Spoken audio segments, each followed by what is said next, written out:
Olá, meus irmãos. Estava meditando sobre uma palavra e resolvi compartilhar com os irmãos isso que Deus tem mostrado no meu coração. Passei por muita gente durante todo o meu ministério, todos esses anos com Cristo. Eu via muitas vezes as pessoas saindo da igreja e estavam em casa. Muitas vezes não conseguiam orar, não conseguiam me buscar, mas diziam que não tinham saído da presença de Deus. Que estavam na presença de Deus, que estavam ainda no caminho com Jesus. Entristecidos, mas ainda no caminho. Realmente tem situações assim.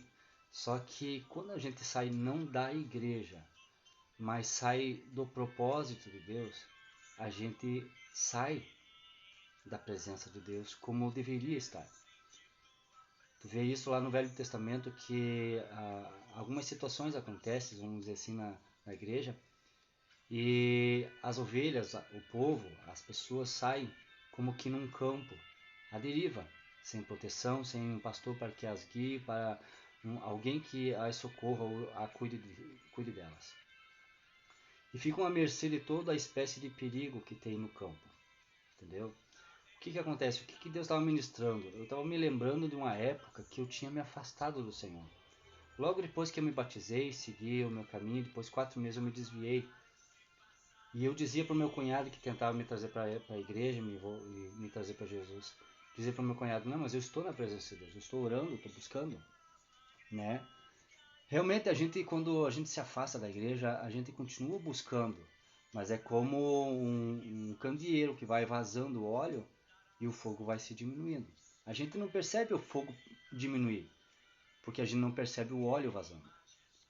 A gente percebe as lutas aumentando, as dificuldades aumentando, a nossa sensibilidade sendo aflorada e as nossas dúvidas aumentando e a gente não percebe. Quando menos se espera, a gente está amarrado, preso em situações que a gente não consegue mais sair. Porque a nossa ideia, a nossa mente, sair da igreja não é sair da presença de Deus. Só que eu contesto essa palavra porque eu mesmo pregava isso. Eu acreditava que sair da igreja não é sair da presença de Deus. Só que Deus colocou o templo, Deus colocou a igreja, colocou pastores, homens e mulheres, obreiros, para nos socorrer em nossas fraquezas. Para falar a verdade, não nos socorrer, mas socorrer uns aos outros. Entendeu? Para que eu e você sejamos apoio um para o outro.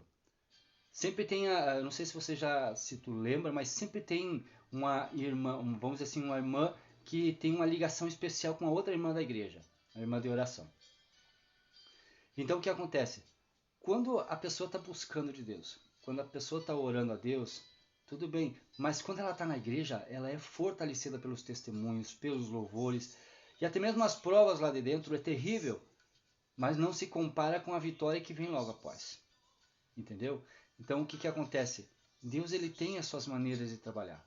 Mas só que é engano nosso pensarmos que sairmos do aprisco estaremos livres de ser atacados. Permaneceremos na presença do Senhor, sim, mas chegar um momento que nós não vamos conseguir perseverar nas nossas lutas e na fé. E aí perece. E aí a gente acha um culpado. A verdade é que o culpado é o nosso entendimento, é o que nós escolhemos e decidimos. Eu não vou na igreja. Amém. Não vai. Mas vai chegar um tempo que é como um braseiro, vai começar a se esfriar. E aí fica à mercê de todo o ataque do inimigo. Por mais que você ore, por mais que você busque, você vai sofrer os ataques terríveis. Porque o diabo sabe que você está sem o teu pastor, ou vamos dizer assim, não tem apoio de oração. É como você sair na escuridão sem, vamos dizer assim, sair num lugar perigoso, sem companhia, só você. Os inimigos vão tentar te pegar, por quê? Porque você está sozinho. Mas quando vai num grupo de 3 ou 4, os inimigos não tentam pegar. Então pensa comigo. Eu acreditava muito nisso e hoje eu estou voltando atrás porque fui convencido pelo Espírito Santo. A gente precisa sim de comunhão. Bem disse a palavra do Senhor nos Salmos sobre a comunhão, como é gostoso e aprazível para Deus a comunhão dos irmãos. Ou seja, estar no mesmo lugar.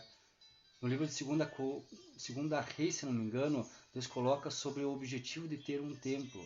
de buscar o Senhor e fazer ofertas e clamar ao Senhor e também agradecer a Deus. Tu pode fazer isso em casa, pode fazer na rua, mas tem um lugar que Deus também colocou para você fazer esse tipo de coisa. Não negligenciando um. No livro de Lucas, capítulo 18, se eu não estou enganado, fala sobre os talentos. Pensa comigo, irmãos. Quando você para de ir na igreja, os teus talentos não são usados. Você até, depois que tu sai da igreja, tu vai usando, mas se desfaz. E logo, logo você não está mais profetizando, logo, logo você não está mais louvando, logo, logo tu deixa o teu violão, teu instrumento de louvor de lado, tu deixa teus DVD, teus CDs, e você já não louva mais. E quando menos espera, você está mais no mundo do que em Cristo Jesus. Nós temos uns dons, que Deus nos deu. E Ele vai chegar lá em cima e vai perguntar: cadê os dons que eu te dei?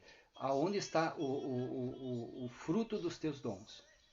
Profecia, palavra, pregação, louvor, evangelismo, seja lá qual for o dom que Deus te deu. Quer ver um exemplo? O apóstolo Pedro se desviou depois que ele negou a Jesus. Voltou a ser pescador. Jesus disse: você é pescador de homens. Eu farei pescador de homens. E ele se tornou um pescador de homens. Mas logo depois que ele desviou, ele voltou a ser pescador de peixe. E assim acontece conosco. Nós voltamos a sermos aquilo que nós era antes. Sutilmente, e quando menos esperamos, estamos caídos da graça e achamos que o culpado é fulano ou ciclano. Ou foi a luta. Não. Nós precisamos estar no aprisco. Precisamos de um lugar onde tem irmãos, onde que tenha pessoas que se importam com a gente. É engano nós pensar que toda a igreja não gosta da gente. Às vezes a gente também é um pouco truculento e não aceita algumas coisas. Na verdade, a salvação e o reino de Deus é pessoal, é para ti, assim como é para mim. E eu tenho que lutar para a minha salvação, eu tenho que lutar para ninguém me tire a minha coroa da salvação, como a palavra fala. Então lute, se esforce, não se deixe entregar, ok? Eu sei que temos em tempos difíceis, tempos trabalhosos, como fala o Senhor, mas nós precisamos voltar para a presença de Deus. Ou seja, quem sai da igreja não sai da presença de Deus, mas com o tempo ele cai da presença de Deus. E aí é terrível. Daí sim, é como voltar para trás. O próprio Senhor disse assim: aquele que para é o mesmo que voltar para trás, e aquele que volta para trás, minha alma não se agrada dele, não se agrada desse ato. Então pensa nisso, meu irmão, pensa nisso. Você que tem essa ideia que nem eu tinha antes, que estar fora da igreja não influencia em nada. É até melhor, é menos luta, é por um pouco de tempo. O diabo quer que você pense isso. Assim como um bandido lá fora está esperando o teu filho sair desprevenido, ou despreparado, ou desprotegido de ti, quando você perde um pouquinho a atenção sobre o teu filho, sobre o celular, perde a atenção sobre a sua filha, sobre o celular, sobre alguma coisa que eles estão fazendo, e você não percebe, e quando menos espera, o inimigo leva o teu filho, tua filha para as drogas, para a prostituição ou coisa pior, não é? Então, pense nisso que eu estou te falando.